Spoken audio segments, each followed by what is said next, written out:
alles is dan nou klaar gemeng. Jy het 'n lekker stywe plaat koekiedeeg hier onder in jou fles. Maak nou seker dat jou fles bietjie afgeskraap is aan die binnekant, dat al die kultuurmengsel basies dan nou onder in die fles is. Soos jy kan sien, dit is nie blinkskoon te wees nie, maar ons wil graag hê alles moet op dieselfde vlak wees daaronder. OK, so jy gaan dan nou jou rekkie vat en hom op jou fles sit en hom sit op die vlak waar jou kultuur eindig. Goed.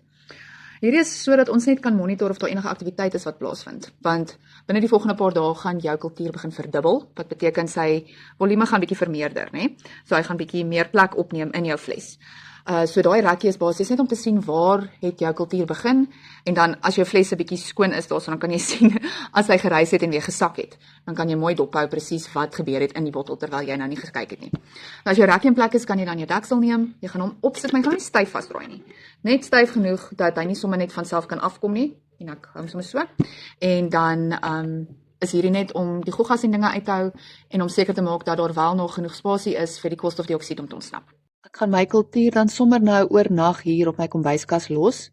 Ons moet oor 24 uur min of meer weer inloer en kyk wat stap nommer 2 is. Sien julle dan.